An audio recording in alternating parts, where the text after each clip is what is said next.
Hello, मैं हूं हरप्रीत। आज बात करेंगे कम्युनिकेशन को लेकर। कम्युनिकेशन क्यों इम्पोर्टेंट है इतना, कम्युनिकेशन का क्या रोल रहता है बच्चों की लाइफ में या हमारी लाइफ में।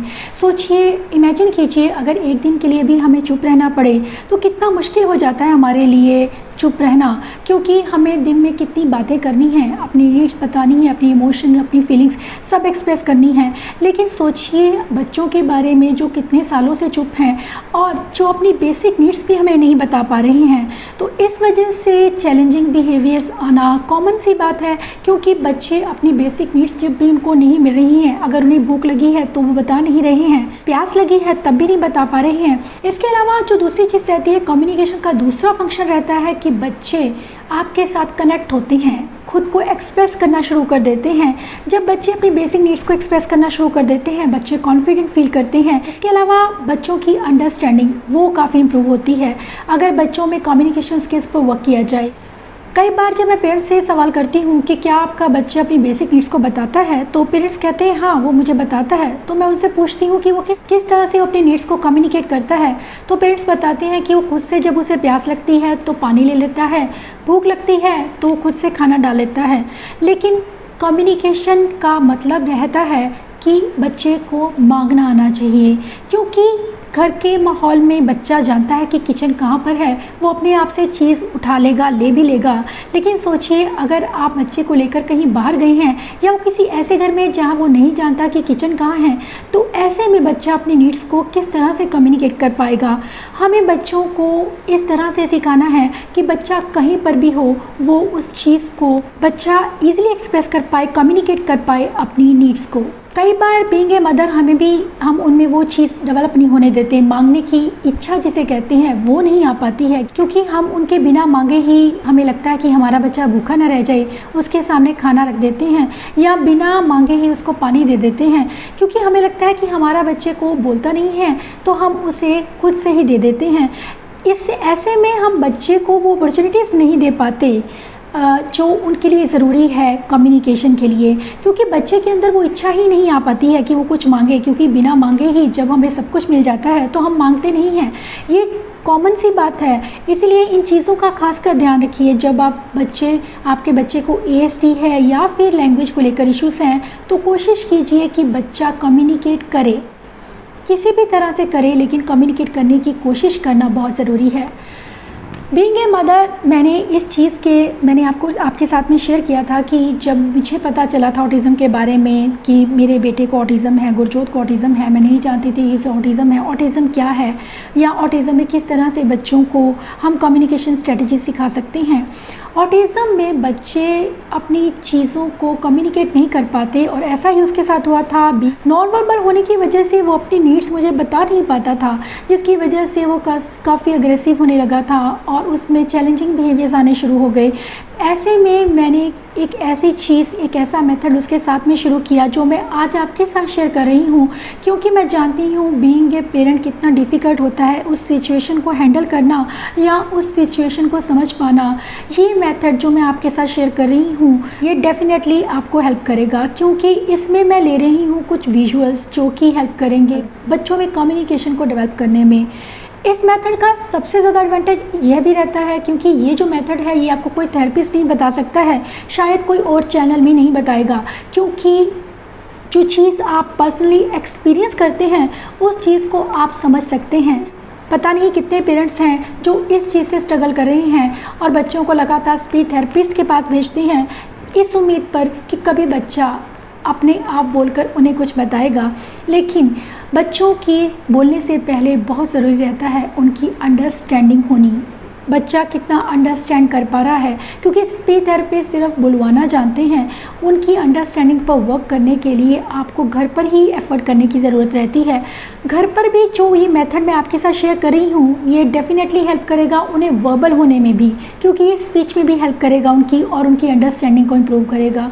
क्योंकि मैंने इसमें कुछ विजुअल्स लिए हैं जो विजुअल्स काफ़ी हद तक उसे समझ आने शुरू हो जाएंगे अगर आप लगातार इस चीज़ को करते हैं, क्योंकि खाना डेली रूटीन की जो डेली नीड्स हैं, जो 3 मैंने बेसिक नीड्स जो ली हैं, ये ज़रूरी रहती हैं। बच्चा डेली रूटीन में ये चीज़ें करता है और जो चीज़ हम रूटीन बेसिस पे करते हैं उस चीज़ से हम यूज़ टू हो जाते हैं और जल्दी सीख जाते हैं।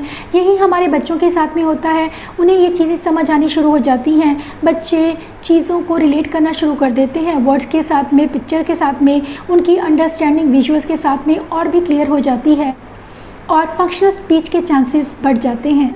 बीइंग ए मदर करवाने का फ़ायदा यह भी रहता है कि आपके पास अपॉर्चुनिटीज़ होती हैं घर पर। जब भी आप बच्चे को 3 टाइम हम खाना देते हैं, उस टाइम पर या बच्चा कितनी बार पानी पीता है उस टाइम पर भी हम, या बच्चा टॉयलेट के लिए जा रहा है, कब जा रहा है, किस वक्त पे जाता है, हम बच्चे को इन विजुअल्स के साथ में चीज़ें सिखा सकते हैं और अपनी नीड को किस तरह से कम्युनिकेट करना है एक एप्रोप्रिएट वे में वो सिखा सकते हैं।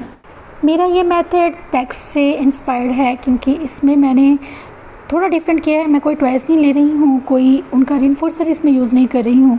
मैं इसमें जस्ट उनके जो डेली नीड्स हैं, उनकी कम्युनिकेटिव नीड्स जो रहती हैं बच्चों की, उनको ले रही हूँ। इसमें मैंने कुछ पिक्चर्स ली हैं नेट से।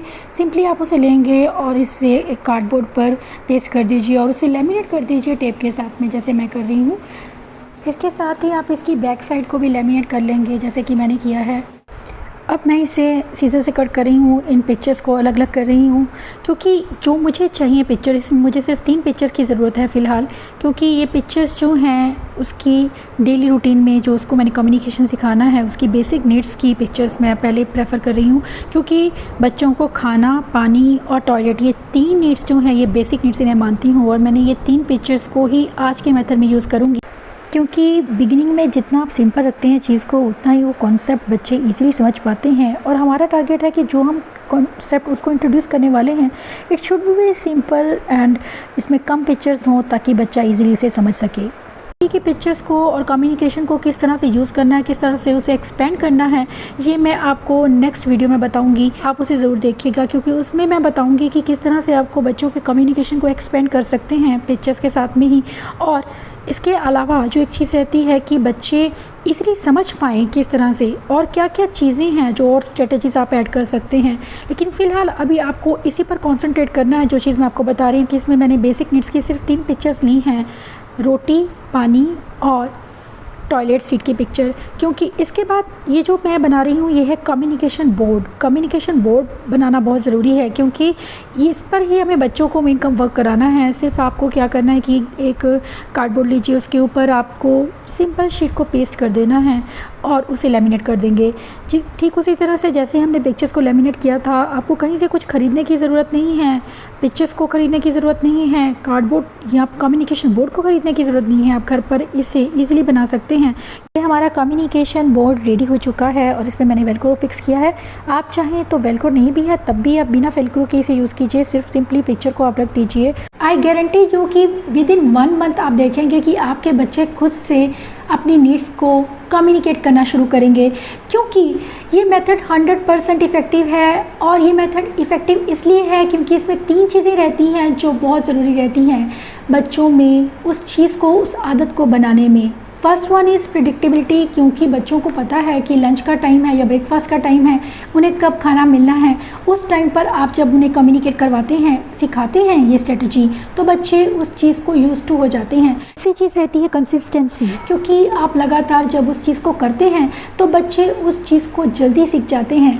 तीसरी चीज़ रहती है रेपिटेटिव होना। अगर बार बार हम एक चीज़ हम बार बार शेड्यूलिंग में कर रहे हैं और डेली कर रहे हैं, उससे बच्चों में अंडरस्टैंडिंग तो बढ़ती ही है, लेकिन वो चीज़, वो कॉन्सेप्ट बच्चे को ईज़िली क्लियर हो पाता है।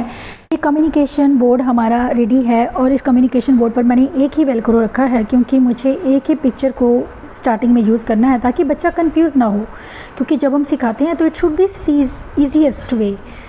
और ये जो है 3 पिक्चर्स मैंने बेसिक रखी हैं, जो बेसिक नीड्स हैं उसकी। रोटी, पानी की देख सकते हैं आप, रोटी की है ये, और ये पानी का पिक्चर है, टॉयलेट का पिक्चर है। ये 3 बेसिक नीड्स रहती हैं बच्चों की, जिन पर हमें कंसंट्रेट करने की ज़रूरत रहती है कि हमें पहले ये सिखाना है, क्योंकि और बच्चा कुछ सीखे ना पहले, लेकिन ये चीज़ें सीखनी बहुत ज़रूरी हैं क्योंकि उसकी बेसिक नीड्स हैं जो कि मीट होनी बहुत ज़रूरी हैं। ज़्यादातर यही होता है कि केसेस चैलेंजिंग बिहेवियर्स के यही रीज़न रहता है कि बच्चे कम्युनिकेट नहीं कर पाते अपनी बेसिक नीड्स को। तो ये जो चीज़ें हैं मैंने ली हैं, ये तीनों चीज़ें आपको लेनी है इसी तरह से, लेकिन आपको 1 बाय 1 ये चीज़ सिखानी है। 1 बाय 1 किस तरह से सिखाएंगे अभी मैं आपको बताती हूँ। जैसे कि मैंने ये पानी का पिक्चर लिया है, सिंगल पिक्चर लिया क्योंकि सिंगल पिक्चर के साथ में हम कम्युनिकेशन स्टार्ट करेंगे बच्चे को सिखाना। और मैंने पानी का पिक्चर लिया है और बच्चे को बोलूँगी अगर उसे पानी चाहिए तो बच्चे को वो पिक्चर उसको मेरे हाथ में देनी है वहाँ से उठाकर। ये एक चीज़ कि बच्चे को अंडरस्टैंड करवाना। मैंने साथ में पानी का ग्लास रखा है बच्चे को ताकि ये विजुअल में रहे। आप उसे डायरेक्टली पानी नहीं देंगे, आप उसे बोलेंगे पहले मुझे ये पिक्चर दो। ये पिक्चर देगा जिस तरह से, साथ ही आप उसे पानी दे देंगे। ये एक चीज़ कि बच्चा उस चीज़ को रिलेट कर पाएगा कि अगर मैंने पिक्चर उठाया है तो मुझे पानी मिला है। इस चीज़ से बच्चों में अंडरस्टैंडिंग तो बढ़ती है, साथ में आपको 3 बार पानी पानी पानी 3 बार ये वर्ड को बोलना भी है ताकि बच्चे को ये अच्छी से समझ में आ जाए कि इसको पानी बोलते हैं।